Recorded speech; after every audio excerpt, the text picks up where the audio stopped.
fluency.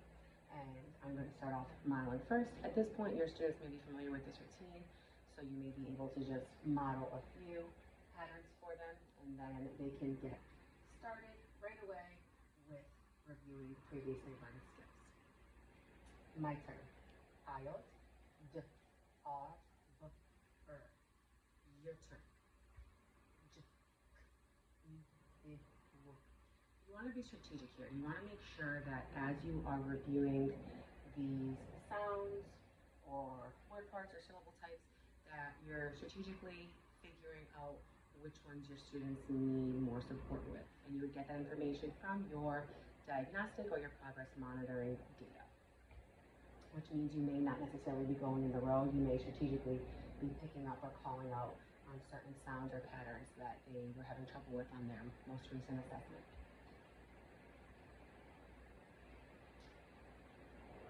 And then we get into our dictation. So here I'm going to think about those assessments, and I'm going to think about which sounds my students are still confusing. Many students still confuse B and D at this point.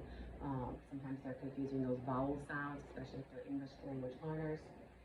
So I would say E, and then I would have the students write down a letter that says E. And then I would ask them, is it a vowel or a consonant? And they would say, it's a vowel, and so I would model the uppercase and lowercase letter. And I would repeat with about maybe like 3 to 5 sounds, depending on what their most recent data shows.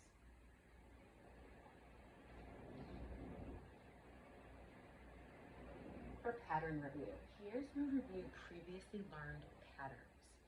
So think about those R-controlled vowels. At this point in long vowels, we usually have students who are still confusing their R-controlled vowels. And so I would say R. What letters produce the sound R? And they would tell me. I would wait, give a little wait time, and then if the students didn't respond, I would then tell them AR. When A and R are together, they create an R-controlled vowel, which produces the sound R. What is the sound? R. And then I would provide them with a word that has that pattern, like in the word card. Tell me what sounds you hear in card. R, D. Let's write down the letters that make those sounds. C says K, A-R says R, and D says D. That's the word card. And then I repeat with, once again, maybe 3 different patterns that the students are still confusing. Review the patterns, and then give them a word to help them review writing a word with that pattern. And then we get into explicitly teaching our new pattern. So the sound is A. What is the sound? A. Excellent job. When I cut my ear, that's where when my students know that I'm looking for them to respond. And then to help you as you're going through your lesson, remember you have your slide notes, okay? And then here you want to make sure that you are drawing their attention to what their mouth looks like as they are producing the sound. You want them to think about where their tongue is positioned, and the articulatory gesture cards, which can be printed out in the program overview, explain to you exactly how that letter is formed, that sound is formed and produced in the mouth. Okay, so here's where you want to take time to really go over that with your students, and then you can give them a sample word, which is tape. I hear the long A sound and tape. Give me a thumbs up if you hear the long A sound and tape. A. Excellent job. Now I'm going to give you a couple other words, and I want you to give me a thumbs up if you hear the long A sound and a thumbs down if you don't. Are you ready? Okay. Cape. Good. Excellent job. Cap. No, why did you give me a thumbs down? Right? Ask them why. And you want them to understand that it's because they don't hear the long A sound, they hear that short A sound. Awesome. So we can spell the long A sound with an A consonant E pattern, like in the word tape. When we see a word that has this pattern, we usually see a vowel, and then a consonant, and then E. And the E is helping that long vowel say its name, and that's why it's called a vowel consonant E syllable type. Today, we are going to read and write words with this spelling pattern.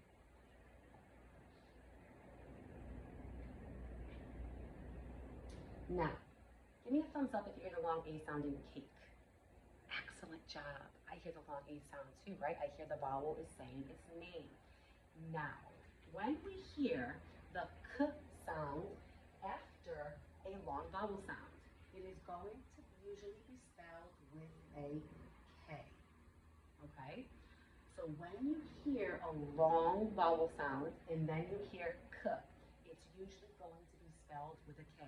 That's a little rule that's going to help us when we're writing our words with the vowel consonant E pattern. Here we get into more of those advanced phonemic awareness skills, right? My word is cake. What is the word? Cake. Excellent job. I want to change the A in cake to the I sound. What is my new word? And then the goal here is for your students to raise their hand, call on the student, and to say the word kick. If your students are having trouble with this, you can use the visuals at the top of the slide. So I would say, tell me all the sounds you hear in cake. A. Excellent job. We're going to change the A to I. What is our new word? And then they could say kick. You could also use your hands. Tell me all the sounds you hear in tape. What is the word? Tape. Tell me all the sounds you hear in tape. A. Now I want you to change that A to A. What is our new word? Tap. And for this, I like to play a little game called Guess the Word Right and You're Out. And then once a student says the correct word, they are out of the game, and then so I can see which students I still need to call on to make sure everybody gets a turn with this activity. And then for the next activity, we are segmenting the phonemes in words that have that long A pattern. So my first word is snake. Watch me as I show you how to segment all of the sounds in the word snake. Are you ready? S-E-A-K. Excellent job. Your turn. The word is plate. Tell me all the sounds you hear in plate. Plate. And you can use this as a visual to support your students as well. And now as you see, we're getting into words that have, more than 3 sounds. So we have additional boxes here to support your students. And then you can also use your fingers as well. It's more challenging to do the arm tap once you get beyond 3 sounds. But if you need extra support, there are notes in the slide deck that can walk you through how you can support students who may be struggling. Remember, you also have your word bank there. You do not need to come up with these words on your own. And then we get into our blending routine. And this one's a little bit different because first we want to focus on our vowels. So we call this vowel blending. We want our students to first identify the vowels, okay, and recognize there's 2 vowels in this word. And then ask, are they working together? Yes. I'm going to connect the 2 vowels with a beat, and there's a consonant in between them. So now they can visualize that vowel, consonant, E pattern, okay? So now before I say that we decode this word, we're going to say, what is the vowel sound? A. And I'm going to go back to that decoding routine starting from the beginning. R, A, T, blend, rate, word, rate. Now, at this point, you want to be focusing on that continuous blending. So once you hear that vowel sound A, you can have your students touch that first letter, say the sound, rate, and then scoop up all of the sounds. If your students are having a hard time with that, then you can go back to the sound, the successive blending routine, which is connecting your first 2 sounds first and then adding on your final sound. And then I would call on my group of students and ask them, what are the vowels in our next word? And I would have them tell me the vowels. Underline the vowels. Are they working together? Yes. How do you know? And you want them to say that it's a vowel consonant E pattern. So then they can connect to your vowels, right? Our vowels are connected with a V. Our consonant is in between, and then we have our E. So you can really visualize that syllable type. And then we have them say the vowel sound, A, and then I would say blend, cake, and then word, cake. And then I would continue and work through these words with my students. And then we get into our word fluency activity. I'm going to show them what a fluent reader sounds like. Watch me as I read these words fluently. Are you ready? Name, makes a mistake, you're gonna say, my turn, and you're gonna show them how to decode that word, right? I'm gonna say the vowel sound is A, name, word, name, and have them repeat with that same word that they struggled with. And then you can have your students move across the rows, read a column. The goal here is to make sure all of your students are getting practice with reading these words fluently. Okay, it probably takes about maybe 20 to 30 seconds for each student to read all of the words. So you can call on students and have them practice reading all of the words while other students listen in and practice reading them on their own. But give every student a chance to read the words out loud, right? You want to hold them accountable to reading these words and using their strategies on their own. And then we get into our dictation, which is also going to follow and be using words that have that vowel consonant E pattern. So once again, your slide notes are going to walk you through it. They're going to explain to you all the steps that you need. They're going to show you samples and show you how to incorporate word change, as well as including words there to help you with the word dictation activity. So the first word is rate. What is the word? Rate. Tell me all the sounds you hear in rate. Rate. Watch me as I show you how to write that word. I hear the sound, the letter R says I hear the long A sound, which is telling me there's going to be a specific vowel pattern here. I hear the T sound, which is T, and I know in order for this A to say its name, I need that E because the vowel consonant E pattern. Awesome. Now let's try it together. Let's change the in rate to what is my new word? Tell me all the sounds you hear in rate. Rate. And then we're going to change that to, you can provide a visual if your students are struggling with that activity. And then you give your students time to write that word. And then I would say, all right, tell me all the sounds you hear in, what is our new word? And they would tell me the new word would be fate. And then I would say, tell me all the sounds you hear in fate. And then we would write that word together. Fate. And then you can change the word chain. You can continue by changing the initial sounds, you can move to your final sounds, and then you can move to that medial sound. But there is going, you will find that within the slide notes, it's going to walk you through that activity with your students. And then we get into our high frequency words, which we talked about in the previous lessons. We have our flash, easily recognize them, temporarily irregular, which means we haven't learned that pattern yet, and then truly irregular, which is really only about 4% of the words in the English language. And then, so this is the word eight. So now there's a heart here because of vowel consonant pattern. But now that we're teaching this pattern, it's going to become a flash word, okay? And so for this activity, you want to say the word eight. What is the word? Eight. Tell me how many sounds you hear in eight. Eight. Excellent job. Notice how there's a silent E because it's a vowel consonant E pattern. And now that you've learned this pattern, this word's not going to be so tricky for you, okay? And then you're going to tell them that they're going to write the word, okay? So they'll write the word on their papers. And then, what do you think about when I say the word eight? What are you thinking about, right? And you want them to come up with words that they're thinking about to help them really create a semantic map and a web of their thoughts. So eight, maybe food, maybe eat. Some students may say the number, and here's where we want to explain to them that there are some words that sound the same but are spelled differently and have different meanings. And then you can continue creating your web until all of your students had a chance to share. And then you can talk about the meaning of that word as a group to really strengthen their vocabulary skills. And then you continue with all of the rest of your hard words in that same manner. Every lesson, you're not going to have time to go through a web for each word, so I would strategically pick the words that you think your students would not necessarily be able to visualize on your own. All right, and then for this activity, we're working on those verbal reasoning skills. So for this activity, our goal is to help students to develop a deeper understanding of words. So we're going to say 3 words. I would say make, build, destroy. What are the words? Make, build, destroy.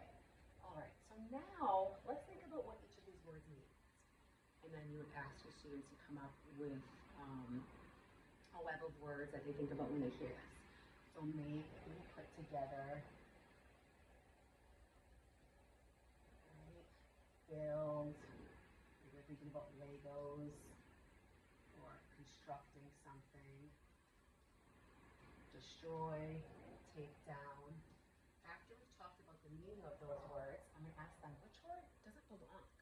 Right? I want them to start talking about the word that doesn't belong and then tell me why. I could ask which words go together. And your notes are going to give you questions that you can ask to support your students with this activity. You could also create a shades of meaning scale, which means that you would take two words. So I could do destroy and make. We could do opposites. And they have to come up with words that can fit along this continuum. Or you could also do make and build, and they can think of words that are synonyms that could go along with these words. Give each student a chance to share a word, discuss which part of the continuum they think it would belong on.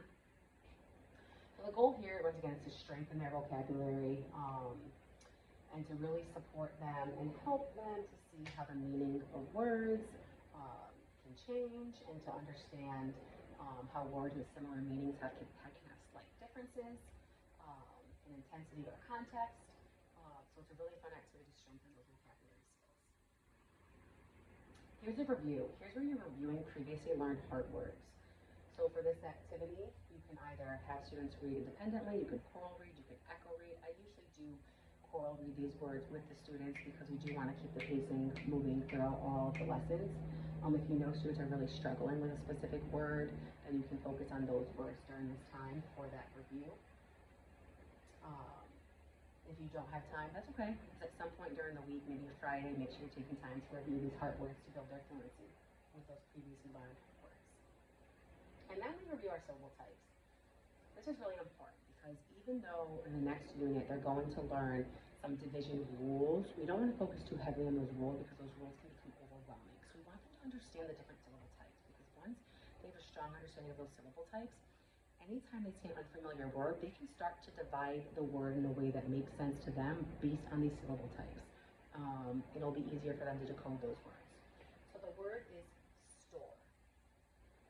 And I would tell you store is an R-controlled syllable type because it has an R-controlled vowel. And then I would give individual terms. Hi. Where does hi belong? And they'd say, oh, hi is an open syllable. And then I would go through the list with my students, right? These are the syllable types that they've learned so far up until this unit. So I know that they're already familiar with all of these words. There are also, if you have extra time, there's questions for extension of this activity. And then we get into our fluency phrases. You'll notice they include the hard words that we learned during this lesson. So for this one, I'll model how to read fluently. I ate too. She ate her. I ate lunch at. I am late for. Don't be late for. And then I would model into the echo read, echo after me. And notice I'm also scooping up words together, right? Scooping phrases is really helpful to build your students and support them with their reading fluency.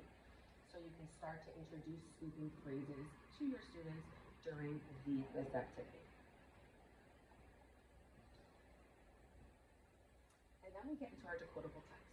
And so first, I want our students to identify the pattern. Identify the words in the story that have a targeted pattern. And your students can have a copy in front of them. If you're using the workbook, it's already there for them. Or if you just print it out, it's decodable, it's also there for them. And if you don't have it printed out, that's okay. You can call students up to underline those words as well. So you want them to recognize that vowel, consonant, E pattern. And so I have them connect the vowels. Okay? Next, you want to talk to them about phrasing, about appropriate pitch when reading, and reading with expression, right? And model that for them. We came to the lake with Kate. And once again, we can work on scooping phrases. We came to the lake with Kate to show them what a fluent reader sounds like and to help them with putting meaningful words or meaningful parts of a sentence together. And then you call on students individually to read a sentence. First, I like to have them practice reading independently on their own as I listen in, and then we will read the decodable text together. And then you want to start asking questions. You want to start thinking about comprehension, because even though these are simple stories, we can start to ask our students who were the characters in the story. What did the characters? What's the specific action in the story? Who's telling the story? What is the main problem or conflict in the story? Why do you think they go into the cave? Why do you go into the cave? What are they looking for? Why did you run to the gate? So you start to just take a couple of minutes to start asking your students comprehension questions. And you can also take time to model how we search for those answers. Explain to them, I'm making an inference. An inference is when I'm making a prediction. When I make a prediction, because when you start to practice this on a regular basis, you'll notice your students start to incorporate it within, within their small groups, or when they're talking about a text to others. And then we also have a content passage, because we want to make sure that our students are able to take what they're learning and apply it to a reading passage. And now in my program, the content passages are already embedded within the lessons, but this is also an opportunity where maybe you grab one of those leveled readers that are sitting in your classroom, and you take time to read part of that leveled reader. The goal here is that your students are really applying and recognizing the patterns that they've been specifically taught. So first, I would start off by saying the title is Minecraft. What is Minecraft? See what your students know about the topic, okay? And then you want to underline specific vocabulary words that relate to that topic. So, I'm thinking about as I look at this, I'm thinking, my students may not know what nether is. They may not know what the overworld is, or what a biome is. So I want to think about words that are really related to the topic. And I want to review the meaning of those words with the students. And then I'm going to model for reading of a sentence. The world of Minecraft is by far the best. I'm going to scoop once again. The world of Minecraft is by far the best, right? And show them how as I'm reading, I'm scooping up multiple words so that I can read in a fluent manner. So my reading sounds nice and smooth. And then you want to give students time to read the passage. So give them a few minutes to read the passage. Okay, you can, time students for 60 seconds. This would be similar to what happens during, progress monitoring using dibbles, or slash their words that your students don't know, so you can go back and review with them how to decode those words. And then you can also echo read or partner read. And then repeated practice of a passage just helps your student also to strengthen their fluency. And then once again, we have questions, right? We want to make sure we're asking our students comprehension questions and helping them with understanding what it means, to make an inference, right? Good readers make inferences by making, connection between what we read and what we already know. We make inferences to figure out what the author is telling us when it's not directly stated in the text. After, the first read, you can work on getting the gist. What is it mostly about? So there's a lot you can do with a content passage. I know the lessons are quick and you want to keep the pacing moving, but once you get used to the structure, you're going to notice the pacing is going to start to shift on its own because you're already familiar with those structures and those routines. And then we have our sentence dictation. So for this, remember the sentences are already there for you. You will bake a cake after work. Keep repeating that sentence to yourself. Encourage your students to do that. We will bake a cake after work. How many words are in your sentence? For a scaffold, you can have them draw a line for each word. We will bake a cake after work. And then give them time to write the sentence. Encourage them to keep repeating the sentence over and over again. And if you have to model that for them, model that for them. If there's a word in the sentence that you think they don't know or they haven't learned that pattern, then tell them that word, okay? We don't want them guessing or writing the wrong thing. And then once they're done, I'm going to write the sentence. We will bake a cake